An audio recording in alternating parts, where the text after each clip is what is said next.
¿Y si tal vez la historia no fue como te la contaron?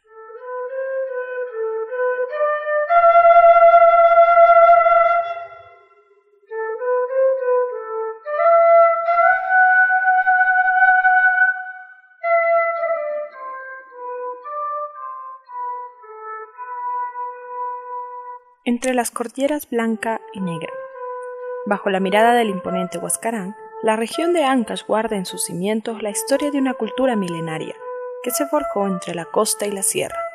Esta es su historia.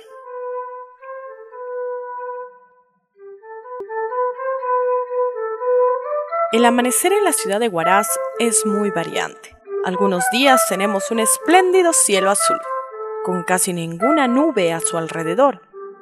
A veces está nublado y corren aires fríos, mientras que en otras ocasiones tenemos lluvias, que pueden ser tenues o moderadas. El amanecer suele ser hermoso e inesperado, pero la historia de hoy, amigos míos, se desencadena con un amanecer fuera de cualquier precedente en la historia de la ciudad de Huaraz. No es una mañana cualquiera, es la mañana del 13 de diciembre de 1941, un día que no se borrará de la historia, un día que teñirá las calles de negro y los corazones de dolor. Hoy narraremos cómo sucedió el aluvión de 1941 en la ciudad de Huaraz. La historia inicia unas semanas antes, con la llegada de investigadores alemanes a la ciudad. Se sabe que estos científicos advirtieron que las lagunas de la zona estaban saturadas.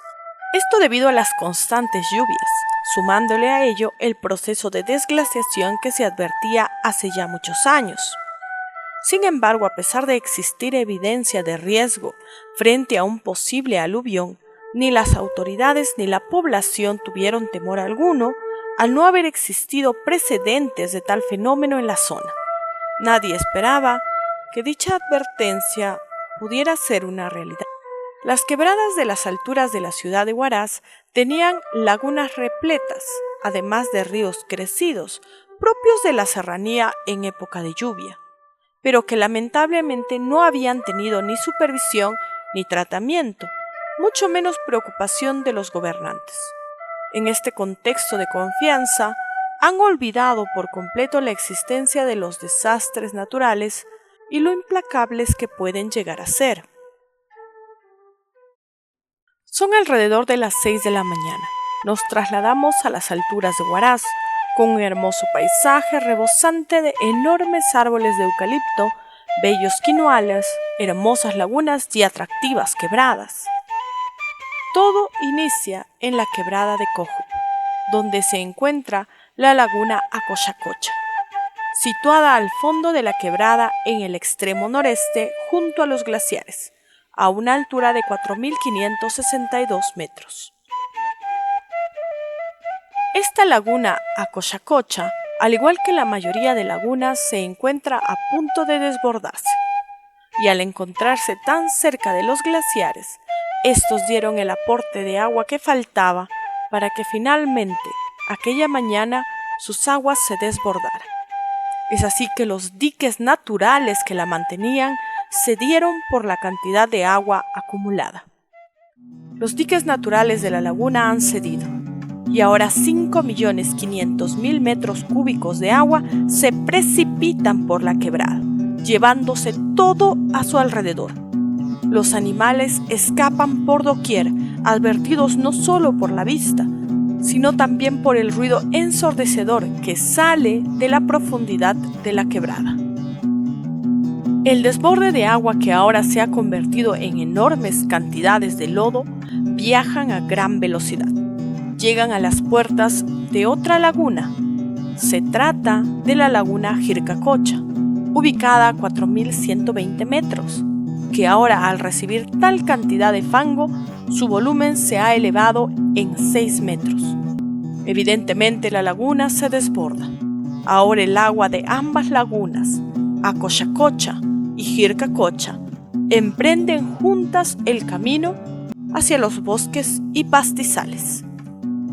La cantidad de agua que se precipita a gran velocidad no es nada menos que 8 millones de metros cúbicos de agua.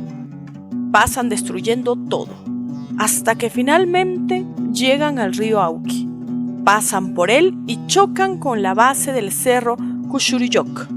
Esto provoca que pierda no solo velocidad, sino también el rumbo que tenía. Por lo que ahora el curso de la enorme avalancha ha variado totalmente y se dirige al río Santa. Al llegar al río Santa, esta enorme cantidad de fango se divide. Una parte de ella se desliza por las cuencas del río, devastando todo lo que está a su alcance, con una inmensa velocidad, mientras que la otra parte, que era la mayor cantidad, se desliza por los campos de cultivo. Casas, muros, arboledas y demás, nada es capaz de frenar su camino. Estaba arrasando todo lo que se encontraba a su alrededor. Estamos narrando cómo iniciaron los sucesos que provocaron la muerte de miles de personas en la ciudad de Huaraz, cuando se suscitó en el año 1941 un devastador aluvión. A estas alturas de la historia, una gran cantidad de fango proviene de las montañas y se desliza a gran velocidad por la cuenca del río Santa, sin nada que pueda detenerlo. Imaginar el estruendo es estremecedor, pues el ruido del agua se mezclaba con el de las piedras arrastradas, se oía destrucción, caída de árboles. Dicen que este sonido es parecido al ruido que provocan los aviones en pleno vuelo o similar a un bombardeo. Los pobladores de las alturas fueron los primeros afectados, pues ellos al escuchar el potente ruido salían de sus casas asustados por el bullicio, para encontrarse con una catastrófica escena: la magnitud de la avalancha que se aproximaba a ellos sin piedad alguna. Para algunos correr no era una opción, otros lo intentaban, pero para todos terminaba siendo el mismo final, pues al llegar la cantidad de fango, ellos desaparecían por completo. Es terrible imaginar a los niños correr a los brazos de sus madres. Los ancianos se arrodillaban y clamaban piedad al cielo. Sin embargo, no importaba que, en unos pocos segundos, no quedaba absolutamente nada. El fango que se propiciaba de las montañas era imparable. Pasaba junto a los enormes eucaliptos. Ellos se arremecían sin parar, daban una ardua lucha, pero pronto cedían. Eran vencidos por la cantidad de agua y caían para ser arrastrados por la furia de la avalancha. Estos, junto a los restos de piedras y casas, hacían represas que contenían la avalancha por unos segundos. Sin embargo, no duraba mucho, y pronto el fango volvía a rebalsar y a continuar su marcha. Cuando faltaban pocos minutos para ser las 7 de la mañana, el rumor del aluvión llegó a las calles de Huaraz. La gente despavorida corría a las alturas. Algunos por el cementerio, otros con más temor llegaban hasta la cumbre de Rataquenua, la que en poco tiempo estaba repleta de gente. Sin embargo, la duda, la incredulidad y la falta de conocimiento masivo fueron clave para que muchos ciudadanos no supieran lo que estaba pasando o incluso dudaran de los rumores que se esparcían. Adicional a ello, debemos tener en cuenta que eran tempranas horas de la mañana. Muchos ciudadanos aún estaban en casa, en cama, por lo que saber que un aluvión de semejante magnitud se acercaba era imposible. Es así que, aquella mañana alrededor de las 7, el aluvión llegó a la ciudad de Huaraz, entrando por la quebrada del río Quilcay. Rápidamente se esparció por la entonces llamada Avenida Grau, llevando a su paso casas y edificios. Llegó al conocido Colegio Nacional de la Libertad, el Templo de San Francisco, y ambos fueron arrastrados e inundados, pues el fango depositado llegaba a más de 1 metro de alto. Otra zona de la ciudad devastada fue el Puente Villón, el que voló en miles de pedazos, con la fuerza de la avalancha. En estos momentos la gente corre despavorida buscando refugio, mientras se oye un ruido ensordecedor que desciende de las montañas.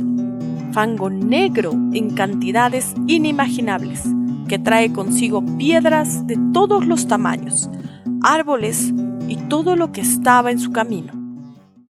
La revista editorial Perú Libre narra con detalle este suceso y también nos presenta la narración de Reinaldo Coral Miranda, que dice lo siguiente. Aquello fue horrible, imprevisto, desconcertante. Vivía en la avenida Fitzcarrald. Mi madre y mis hermanos salimos apresuradamente. Era tarde en esos instantes. Las aguas interrumpieron en la avenida. El puente Villón y el edificio del Camal ya no existían. Las aguas negras no se deslizaban, formaban oleajes enormes, inarticulados, bullentes. Una densa polvareda cubría el escenario. Cuando volví el rostro, mi madre había desaparecido. Desesperado, y sabe Dios cómo, escalé el techo de una casa que se mantenía aún en pie. Lo que he visto es difícil de describir. La multitud enloquecida se mantenía junto a las paredes, y ahí las aguas las arrollaban. Nadie volvía a emerger. Una que otra casa se mantenían todavía en pie. Las aguas subían, continuaban subiendo, y siempre más arriba. Abajo el ruido de las piedras, de los bloques de granito, eran desconcertantes. Un amigo mío gritaba. Se encontraba en el techo vecino. Los dos vimos caer casas de amigos, todo ante la avalancha que hundía definitivamente. Mi amigo dejó de gritarme. Su sitio ya no existía. Las aguas se lo habían llevado. En vano grité. Pocos minutos después, la casa donde me encontraba cedió. Entonces fui juguete de las aguas. Cerca de mí cruzaban arbustos, árboles, maderas, qué sé yo. También creí percibir suspiros, sollozos, gritos, pero sin precisión. Después una revuelta en las aguas, una velocidad increíble hacia el sur y, luego, tierra.